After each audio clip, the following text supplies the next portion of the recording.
All right, I have received this question from one of my regular viewers and supporters. He's a great guy. He always puts a reasonably balanced comment. His is Ashish Devnani.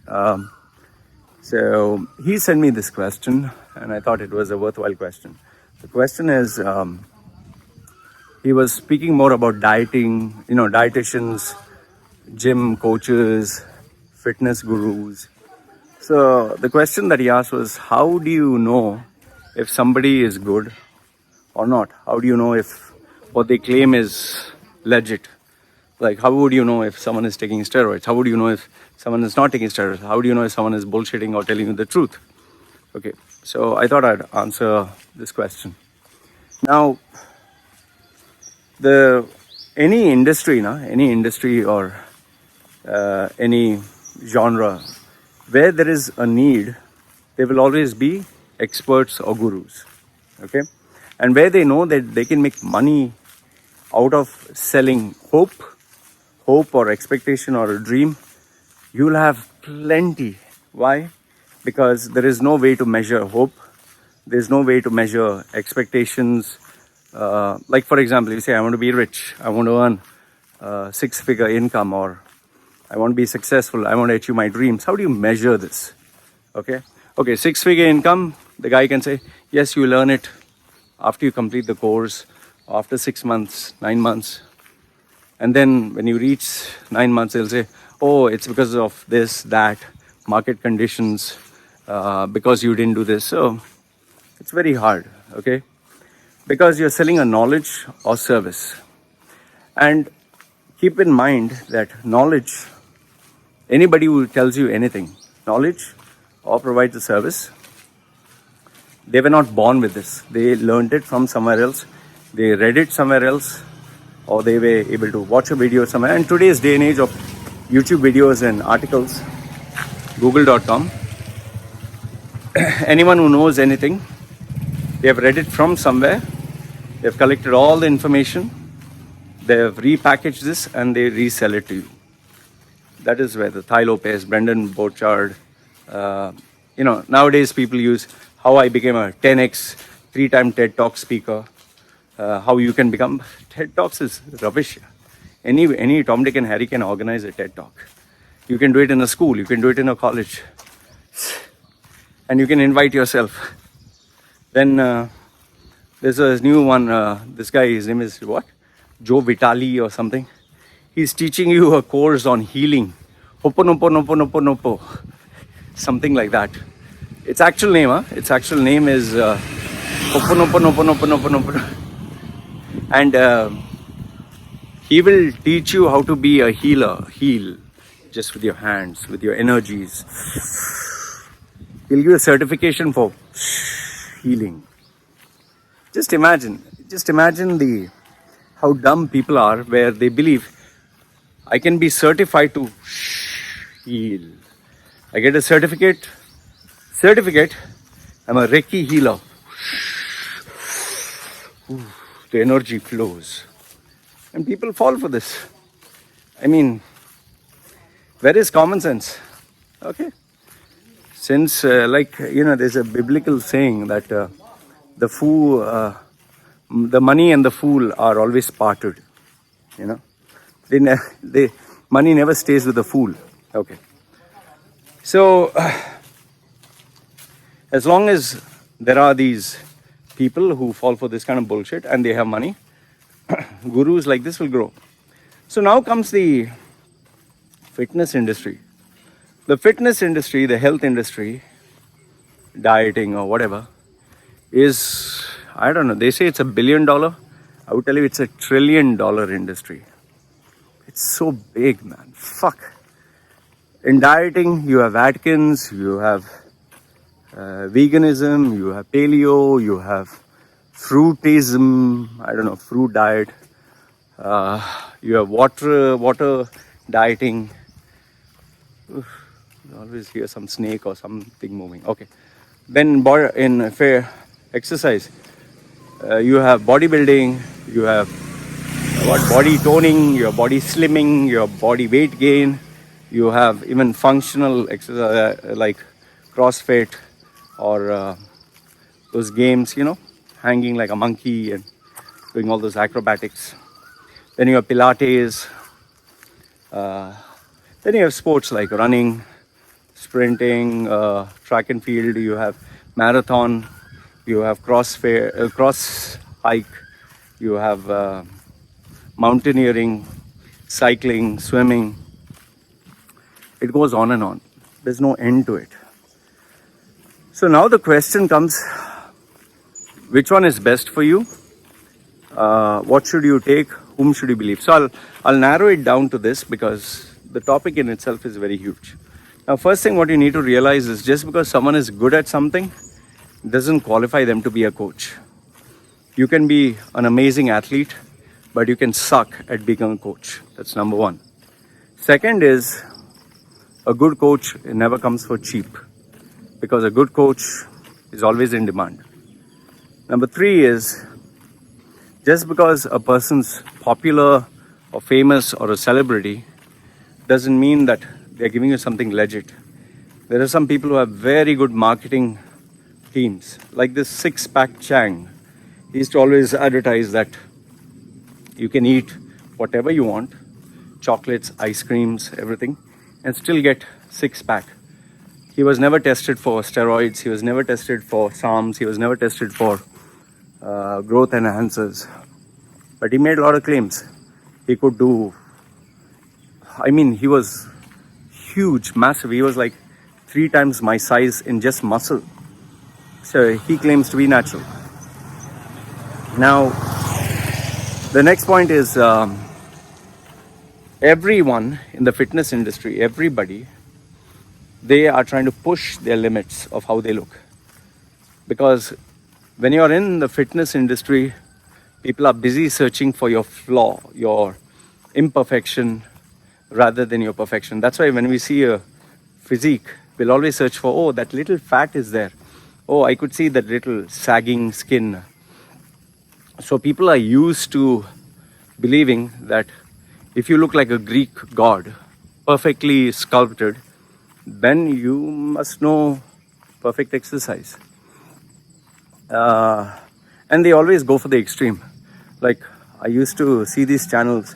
This girl is doing 500 squats or 1,000 squats. She's doing 100 burpees. 1,000 burpees. And her abs were like, you would put, it's not even real. It's like you put plastic sockets there. It was like bulging out her abs. There was no fat. So people like to believe that this is a wow factor. See, I've experimented with all kinds of steroids. Not everything on the planet, but majority. I know each and every one's effect on my body. I even took insulin to the point where I nearly died. Okay, I was hospitalized because the doctor said, you're fucking around with your health, mate, you would have died. I've also tried what Lance Armstrong took, EPO. EPO is, I'll tell you, oh my goodness. If you mix EPO with certain growth enhancers, EPO increases the red blood cells in your body. You can exercise for, I think, 12 hours, full capacity. Where I used to get tired in 30 minutes, I could exercise for 12 hours. Just imagine. But then, anything that you push up will come down. So these athletes, the whole life is based on just this. So now comes, how do you know whether they take or don't take? The fact is, they all take. I'll tell you why. A very simple question to you.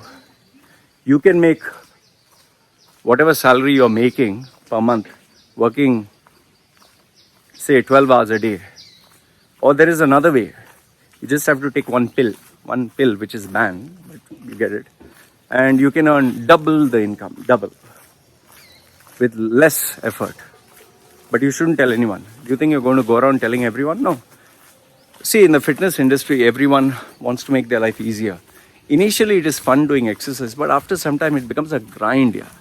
And as you become old, your joints, your health, your priorities, children, family, you want to make life easier. You don't want to make life more tough. So all the athletes take, but they'll never tell you. The reason they'll never tell you is because steroids has a bad name. I find that so stupid. I don't see what is the big deal if someone puts something in their own body. But I guess they would lose their sponsors, they would lose their brand. And society at large likes to be fake. They would rather tell you that if you drink this milk, you'll be healthy, rather than telling the fact that this milk does nothing. Because how much of milk do you need? How much of calcium do you need?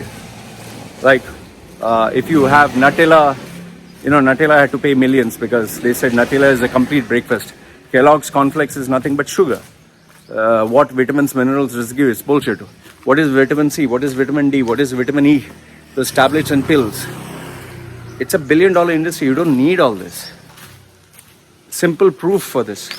In the village, people who are working in the farms, rice farmers, how much of vitamin C, vitamin E, vitamin D, vitamin whatever, how much milk are they drinking? They just eat sticky rice. My wife eats sticky rice and whole family is so healthy. They never took any pills, nothing.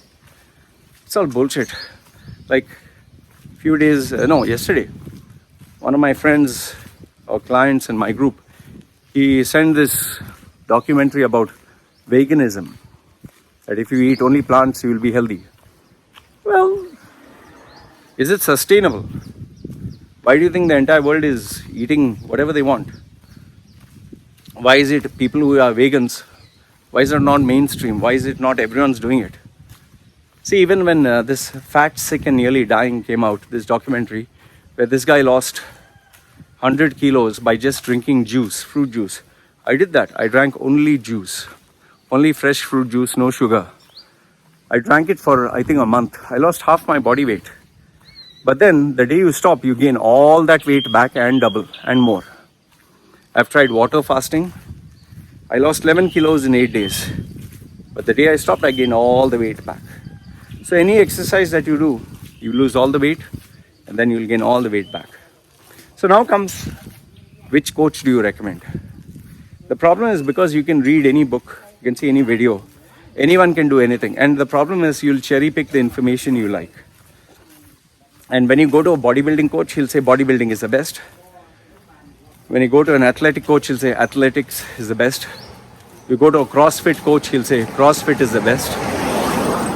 So each genre has one person who will claim this is the best. Go to a paleo coach, he'll say paleo diet is the best. You go to a southwest beach diet coach, he'll say southwest beach diet coach is best. You go to an Atkins, he'll say Atkins is the best. See, people are only searching for a magic pill that will solve their problems. And then you have these great gurus who sell you superfoods. Oh, superfood. Superfood, super. It's not normal food, it's superfood. Yeah, and I take this, calamine tea. I take this Ibarra seeds. They have this great tongue-twisting exotic name like Ufusaka seed, Ufusaka. And the Ibula leaves. And the Misikaka branch. And the black. Some fucking hocus pocus bogus name which is not normal. It'll never be like apple, banana. No, Usikaka Simo leaves with the bark. So they go with all these weird ass names and it's called superfoods. And then subscribe to my channel. Take the free ebook and I'll teach you how to get 6-pack abs in 6 weeks after losing your money. And the only thing you lose is not your weight, you lose your money. So how do you choose a coach is the question. Through the years that I've gone through, I have found that the answer is take a functional coach. Functional. Now what do you mean by functional? Bodybuilding is about beautifying and showing off. Bodybuilding. It's not healthy. CrossFit is about lifting heavy, and lifting heavy is not what you do normally. Yes, strength building is good, but not as necessary. What you should do is manage with your own weight. Any exercise that tells you to handle your own weight is best. If you want the best exercise in the world, the best, number one, I would tell you is yoga. Okay? Number one is yoga. Number two is low impact sport like swimming. That also in cold water. It'll really refresh you. I'll tell you, there's nothing wrong in swimming. Number three is walking. Walking, jogging, slow jog, or even if you train yourself for a half marathon. Because what you're doing is keeping your heart rate at a particular pace. Exercising, having movement, okay? And this steady stream of oxygen going in and out. Yoga is also different positions where you stretch. And I'll tell you, stiffness of the body is a very big problem. And whoever does, I've never met anybody who does yoga who has had health issues, never. And don't do this beer yoga, pet yoga, heat yoga, sweat yoga and shit yoga and fuck yoga and all that. Just do normal fucking yoga. Just yoga. Just don't fucking go to some Gora coach. Hi, I will align your chakras from the Sanskrit ancient tantric of the Himalayas, the gurus who bout. Fuck off. Just go to Ramu, who does it in the garden, yeah. Does it for free. Even here on the island, you get these hippie, jobless idiots who come. Hi, my name is Sally Richardson, and I went to the Himalayas where the ancient chakras, the gurus, were meditating in the forests, and there I learned the oneness of the energy, where I aligned my dark matter. Oh, shut the fuck. You know, you feel like taking the Indian chappal and giving two japad and rumming a papad. Fucking stupid. And then, actual people pay, you'll not believe, people pay up to $2,000 a day to hear all the, your chakras are aligned. Breathe in the energy of the Ganeshas, of Lord Shiva, and he's purifying the Vishnu.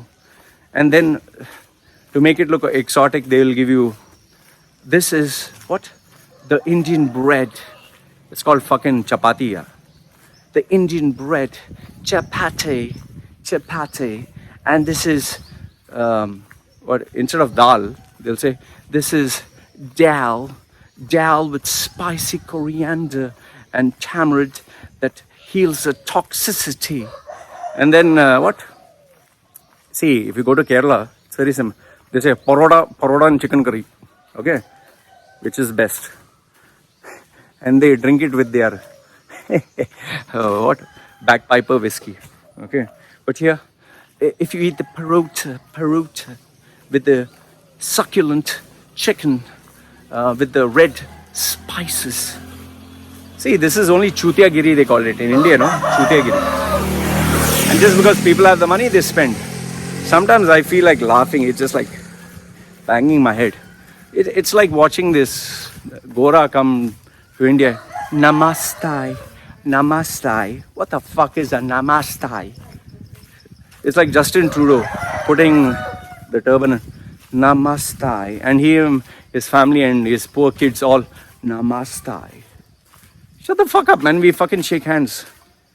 It's like when even I came to Thailand first, I was bowing my head like a fucking idiot. Today when I look at it, I'm like, what the fuck is wrong with me, man? So, go to a coach who is functional in nature.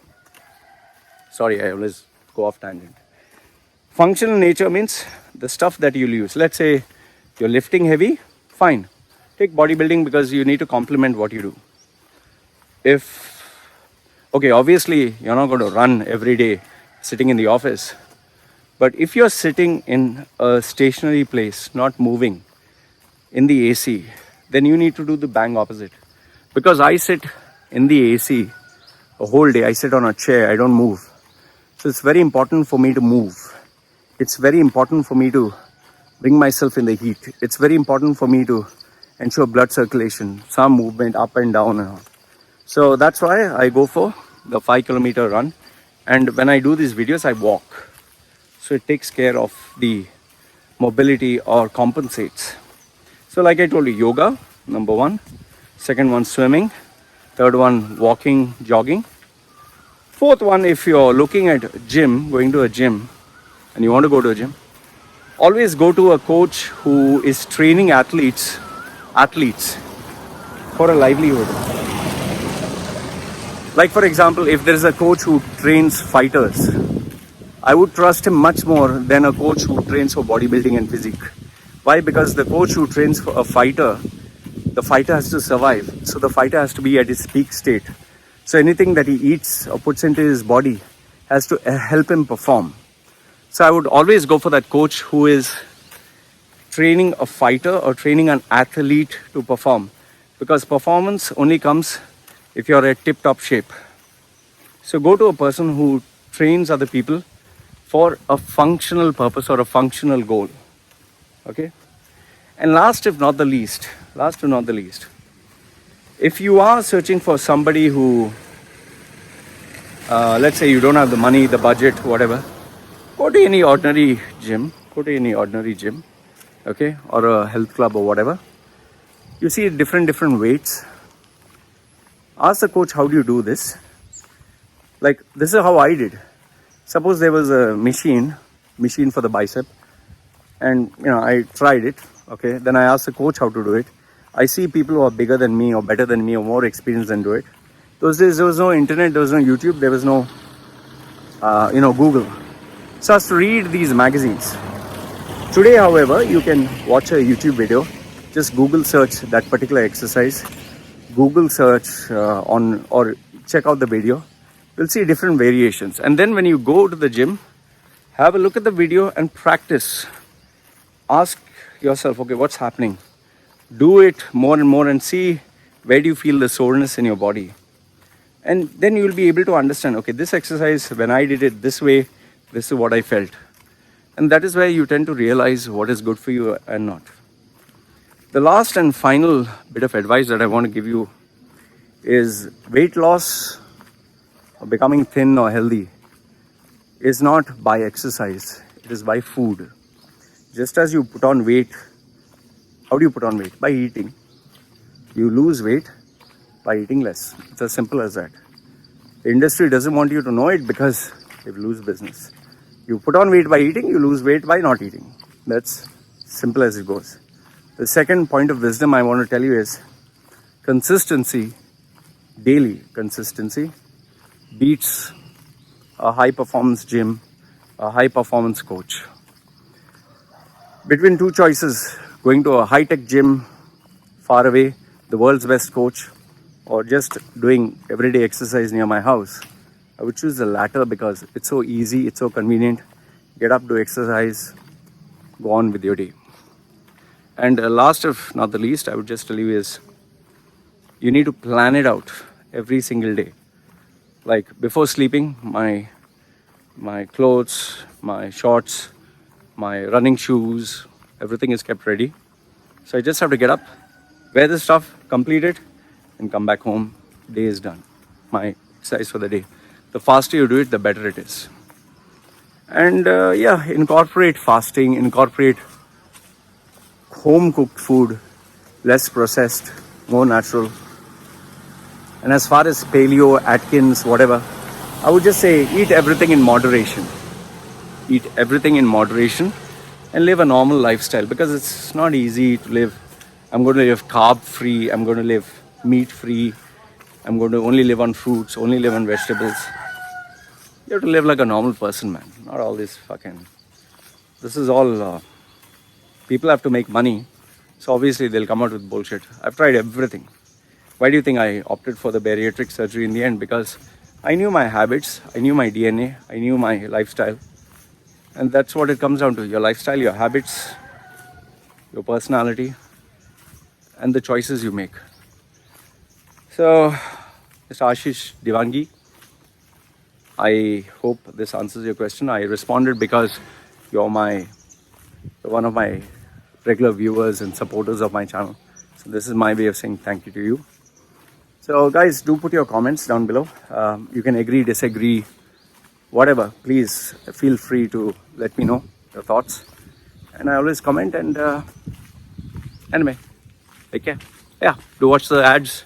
Give me some support. Those useless, boring ads.